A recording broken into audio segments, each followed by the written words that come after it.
Ladies and gentlemen, welcome in to a fresh and free state of recruiting. I'm your host, John Garcia Jr., Director of Football Recruiting at Sports Illustrated, SI.com. And we've got a lot to talk about today, but we want to be narrow in today's point. We're going to dig into the three key takeaways from the 2023 All-American Bowl just wrapped up in San Antonio, Texas. The East blows out the West, but within all of that, a lot to get to. Before we dig into that, Happy New Year. It's the first SOR of 2023. And as we did at the end of 2022, we want to urge you, follow the fine folks at CFB Nation, whether it's YouTube, Spotify, Apple Podcasts, wherever you are consuming this audio that I am presently creating, follow those folks, rate, subscribe, comment, and follow along with all of the great college football-centric content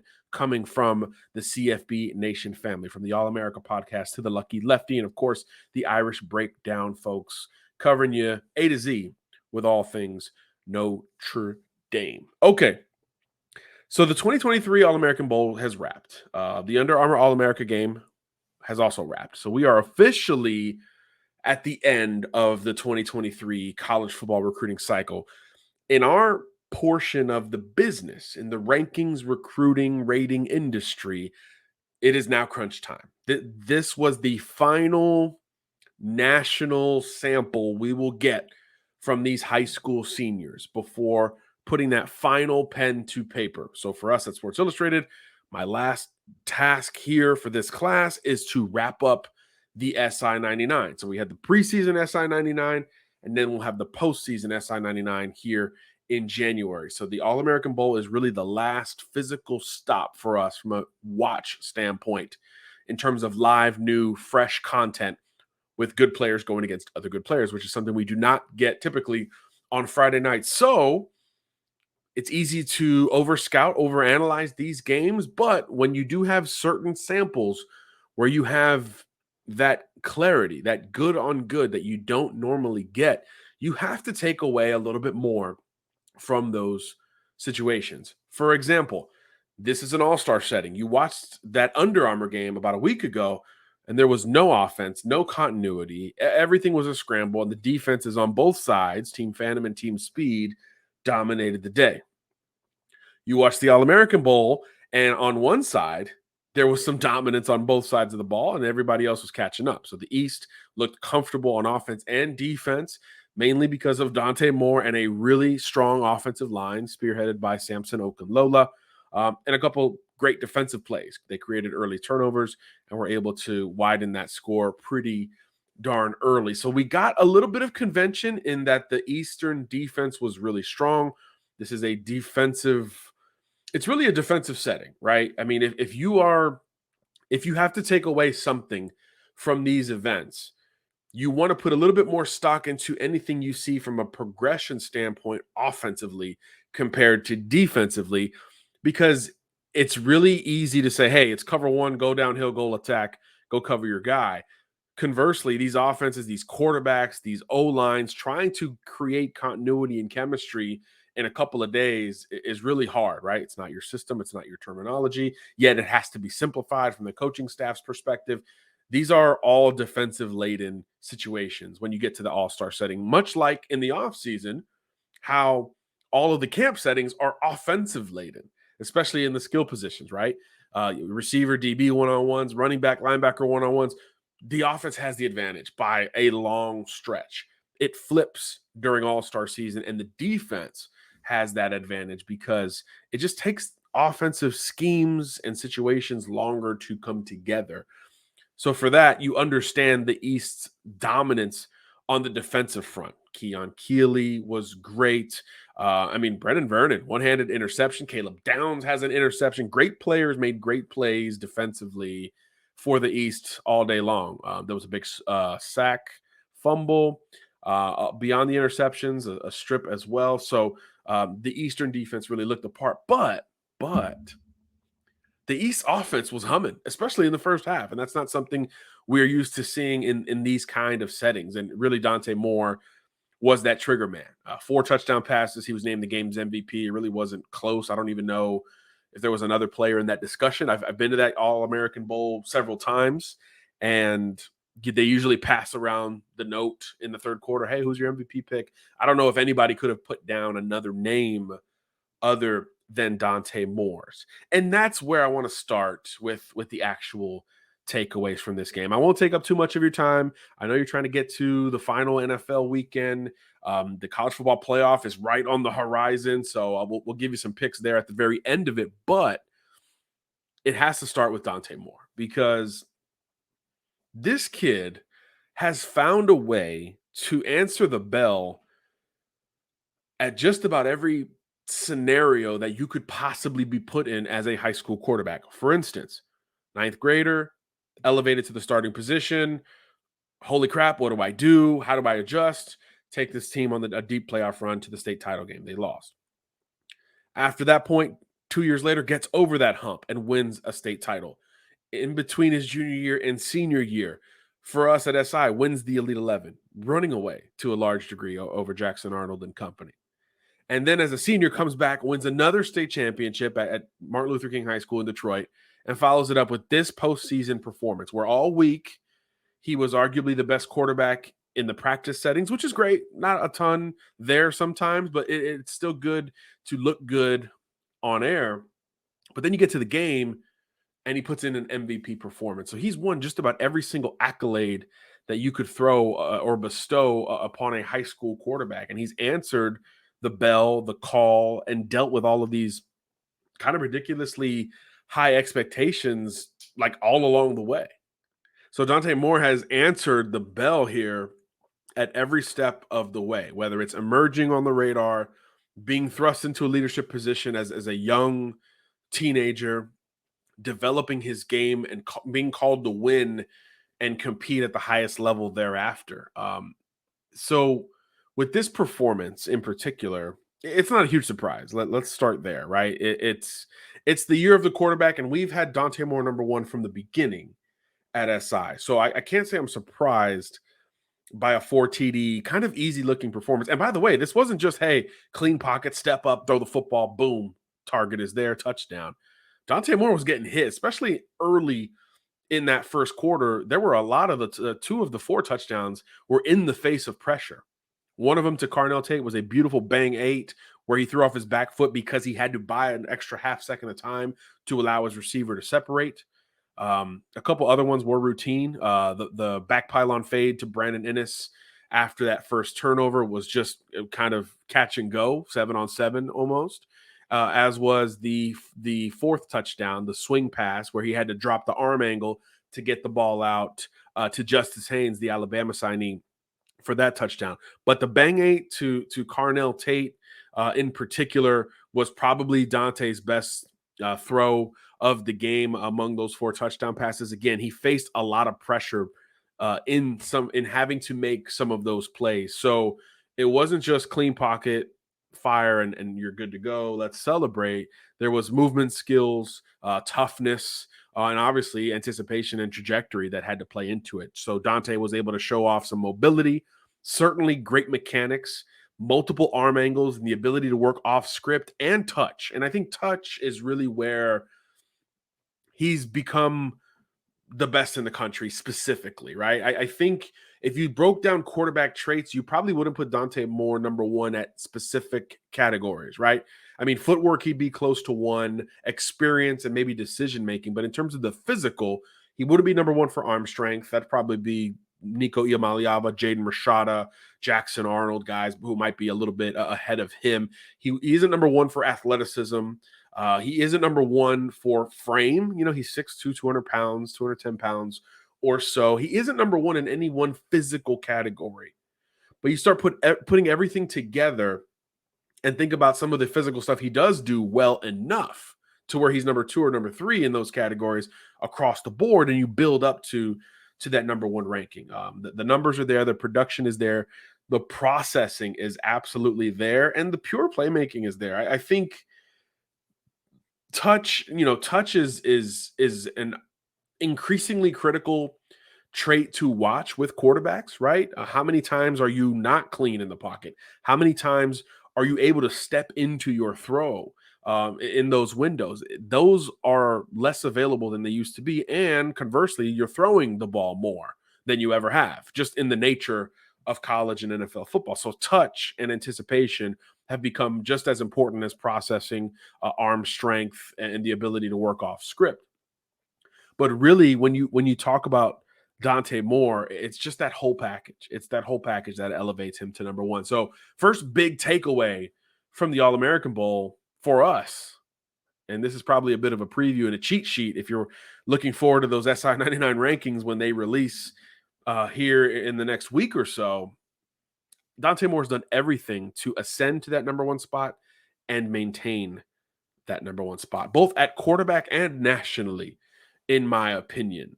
This game reinforces a lot of those scenarios. I am curious to see schematically how Dante will assimilate within Chip Kelly's offense. This is something that neither party's had to deal with, right? Dante's had that continuity at MLK for the last few years.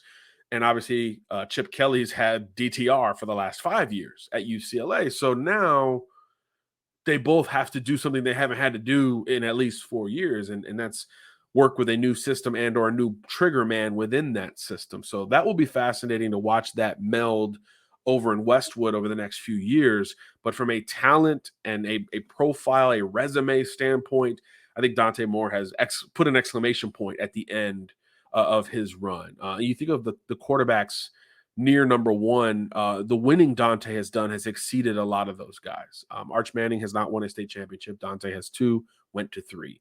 Nico Iamaleava, 0 state titles. Malachi Nelson, 0 state titles. Jackson Arnold did not win it this year. The resume from a winning standpoint, Jane Rashada did not win one in high school. The winning is different with Dante Moore.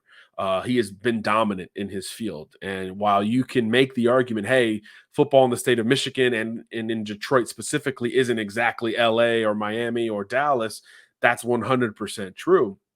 But do you dominate it while it's lesser, right? It's the Derrick Henry rule. Yeah, he played at a 1A school in northern Florida on the border of Georgia and Florida against guys he should have dominated. But guess what?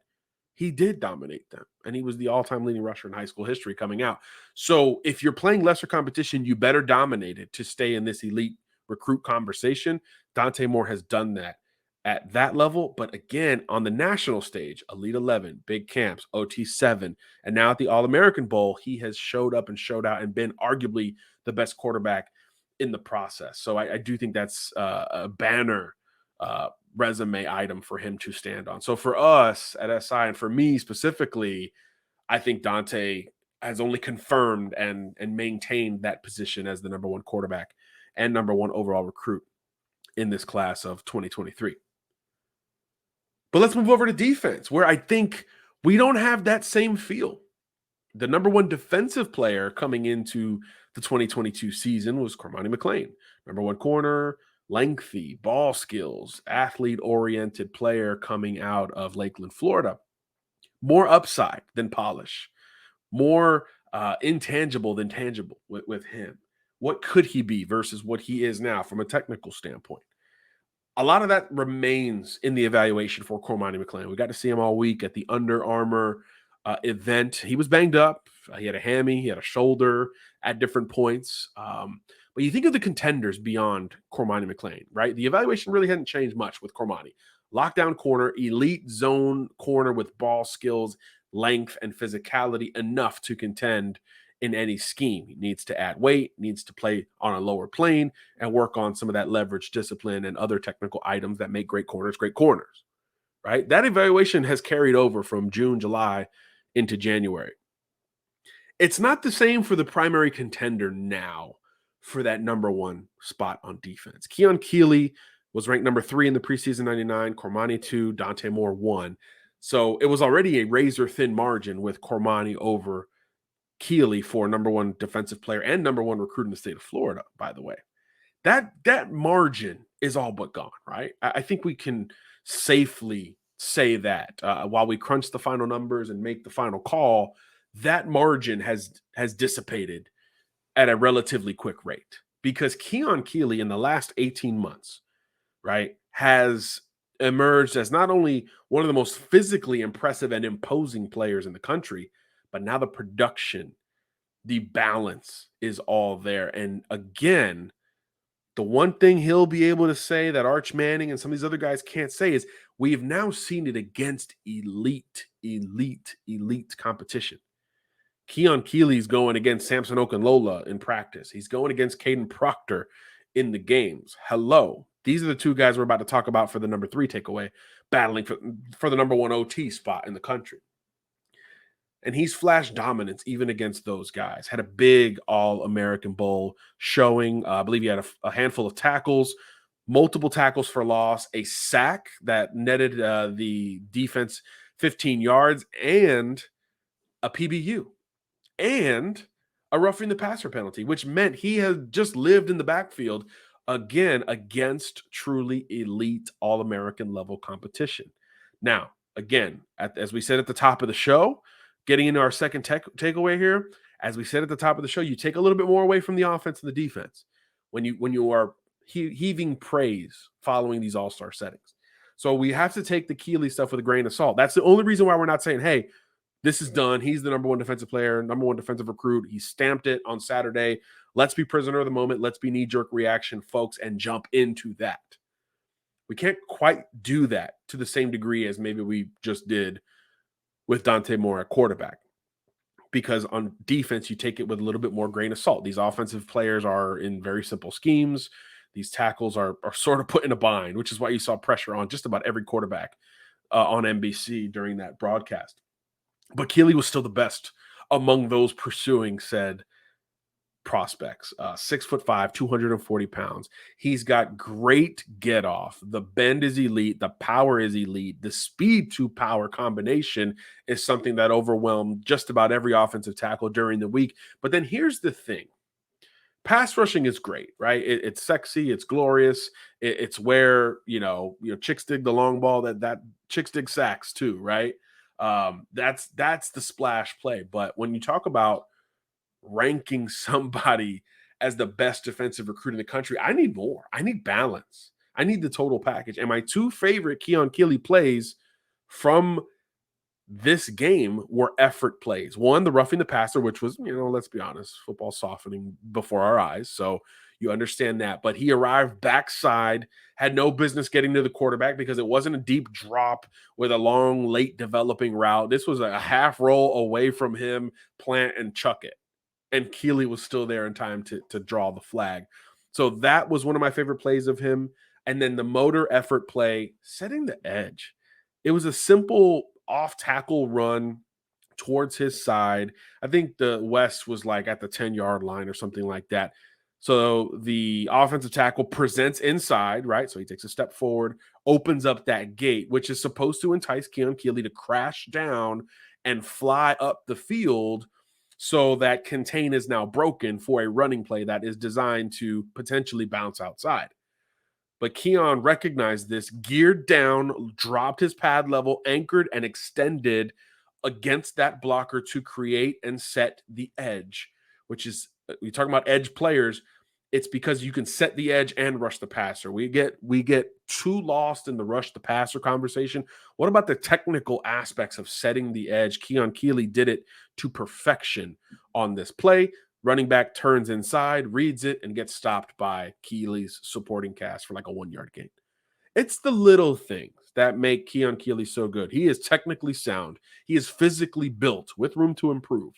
And he is still among the best pass rushers in the country. So in his pursuit for number 1 overall defensively, we do get that balance. Do we get the same level of balance from Cormani McClain, where we have a lot of physical questions, 175, 180 pounds, whatever he is? How much is he going to fill out? How much will that affect what he does so well, right? Elevating, getting off the football, running well.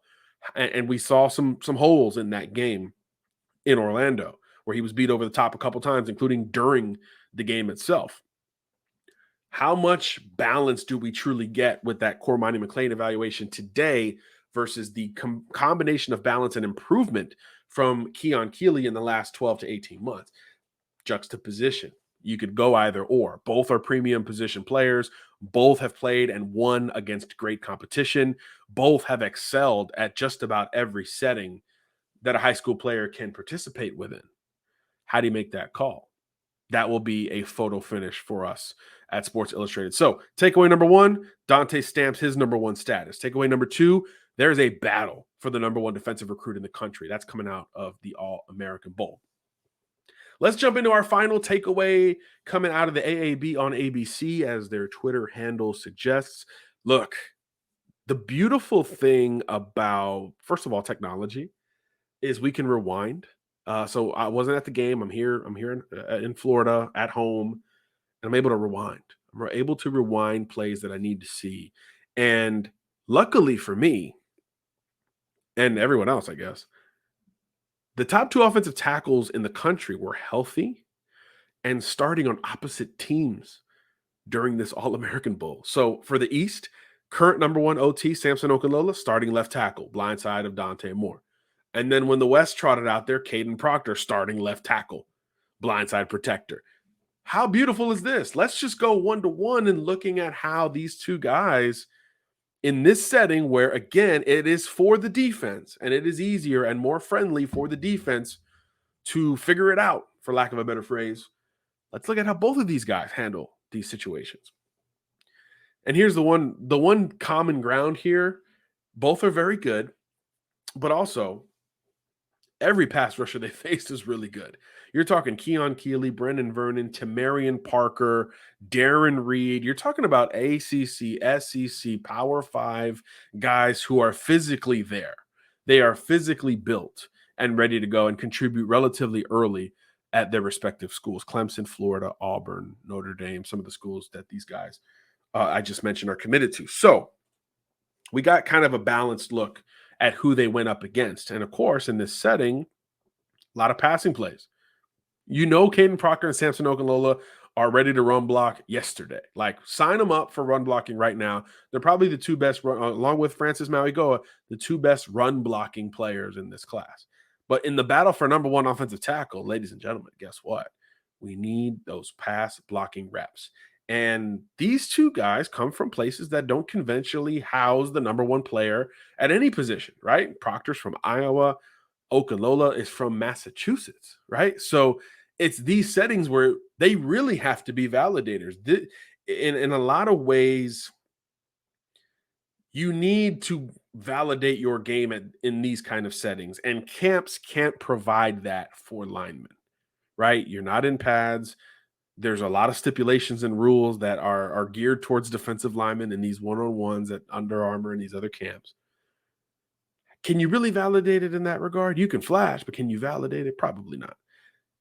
In San Antonio and in Orlando, you are in full gear every day, going against great players every day, doing one-on-ones, going through team sessions, and then playing in a nationally televised game where you do get plenty of samples of your good on good ability. So I think for these linemen on offense in particular, you can validate a lot in these weeks. So we got to see them go back and forth as the top offensive tackles for their teams and basically in the country between one another. Again, Mauigoa is our number one interior projection at SI. He's a little bit more sawed off, a little bit more compact. I think he's a today starter at guard for Miami the moment he arrives, with some right tackle upside. So naturally, we're going to project him inside as opposed to Okunlola and Proctor, where they are clearly outside types. So Okunlola, first drive, I actually charted it.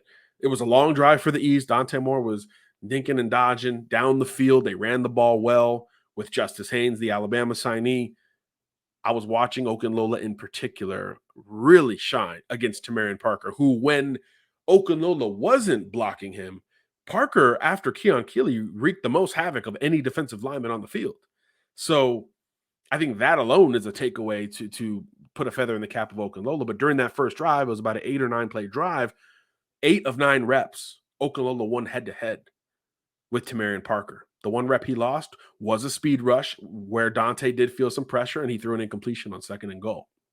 Every other play, run or pass blocking, Okunlola got the better of Parker.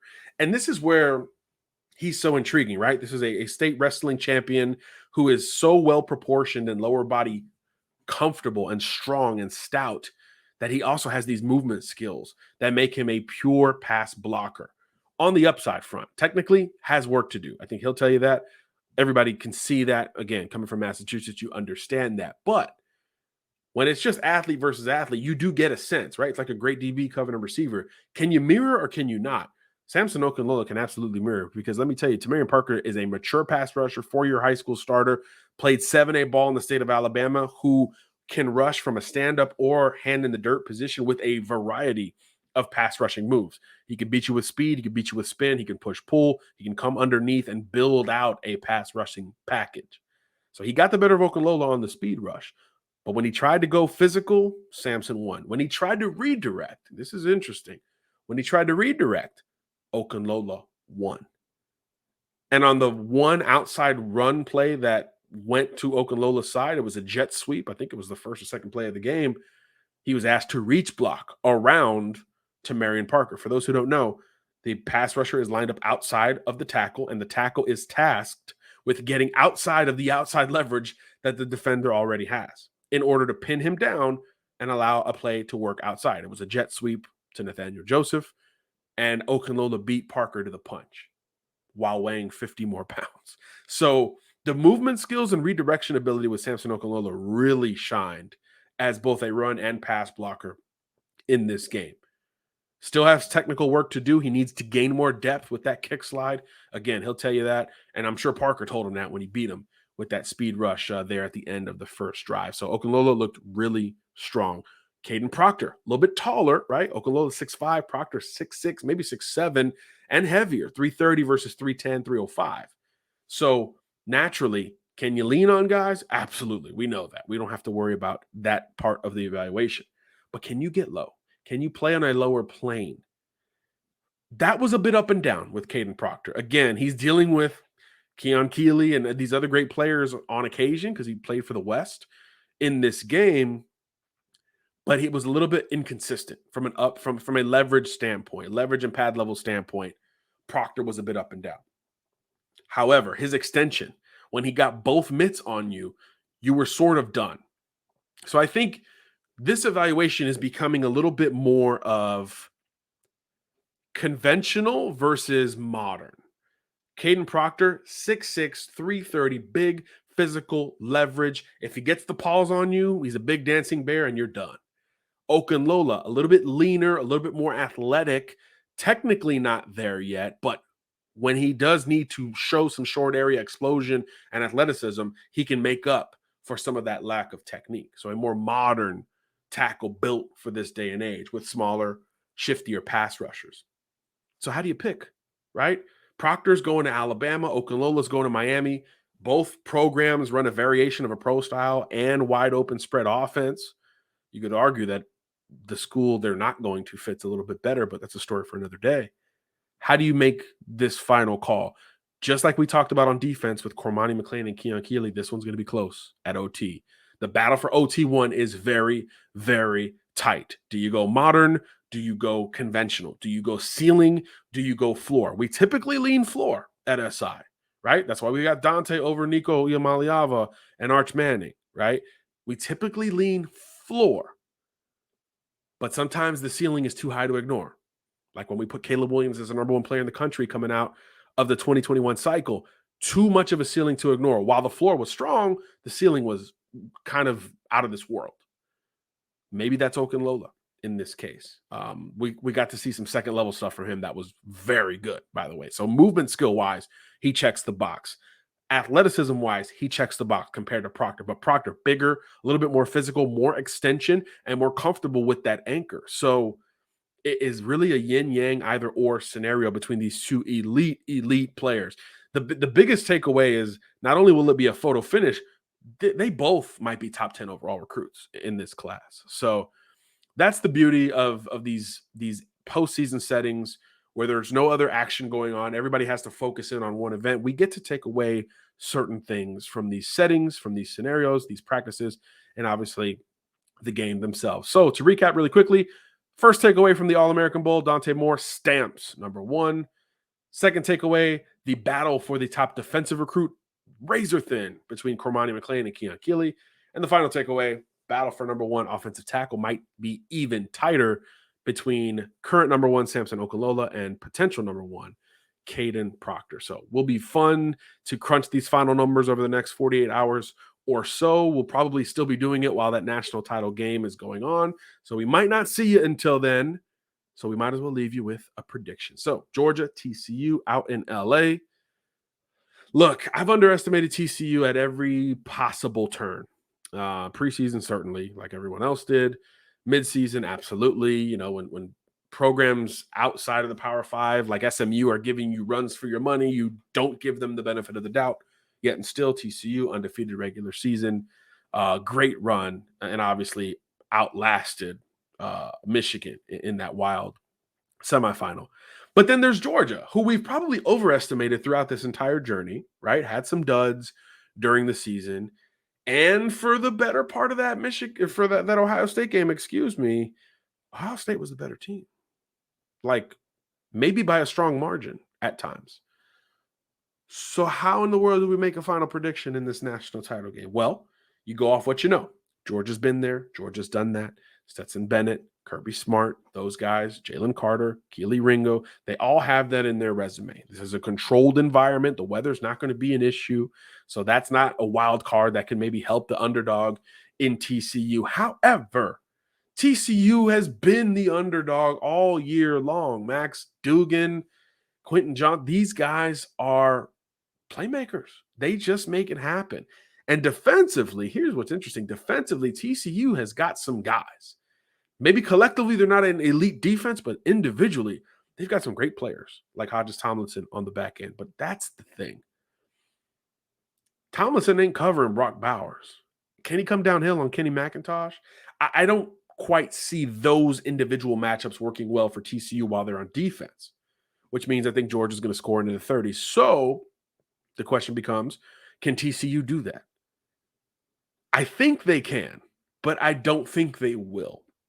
This will be the game where the front seven of Georgia reminds everybody just how ferocious they can be. The collective pass rush versus the individual pass rush. So yes, the attention and energy will be surrounding Jalen Carter, but those linebackers coming downhill will make an impact as pass rushers. The rest of that talented defensive line will make impacts as pass rushers. So the collective defensive effort, I think, will show just like it did last year in the Natty against Bryce Young and Alabama. So TCU will win some one-on-one matchups. Johnson versus Ringo will be fascinating. Give me Johnson more times than not. But in the end, I think Georgia's a little bit too much offensively for TCU. And the Bulldogs go back-to-back and win the Natty somewhere in the ballpark of 31-24. That is my final call heading into national championship game Monday. That's our takeaway from the All-American Bowl. We hope you enjoyed watching it. We'll talk more about the final pieces to this class of 2023 puzzle the next time we talk ball for you right here on the State of Recruiting. God bless. Garcia out.